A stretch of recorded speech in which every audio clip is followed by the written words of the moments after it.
పెట్టేసుకుంటే సరిపోతుంది. ఎక్కువ నీళ్ళు పోయొద్దండి. ఆకుకూర పప్పు ఎప్పుడైనా గట్టిగా ఉంటేనే బాగుంటుంది.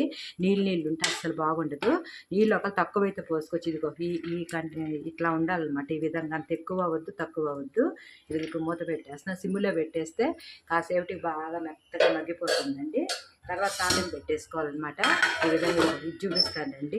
ఇప్పుడు చేపల ఫ్రై, దీనికి ఉప్పు, పసుపు, కారము, అల్లం వెల్లుల్లిపాయ పేస్టు, కొద్ది ధనియాలది మెత్తది పొడి అనమాట లైట్ కలిపేసి ఇదిగో ఈ విధంగా కలిపి పెట్టుకొని 1 గంట పక్కన నానిచ్చేసి ఎనపకాయలు తీసుకొని ఒక 2 స్పూన్లు మాత్రం ఆయిల్ వేయాలండి. ఎక్కువ వద్దు.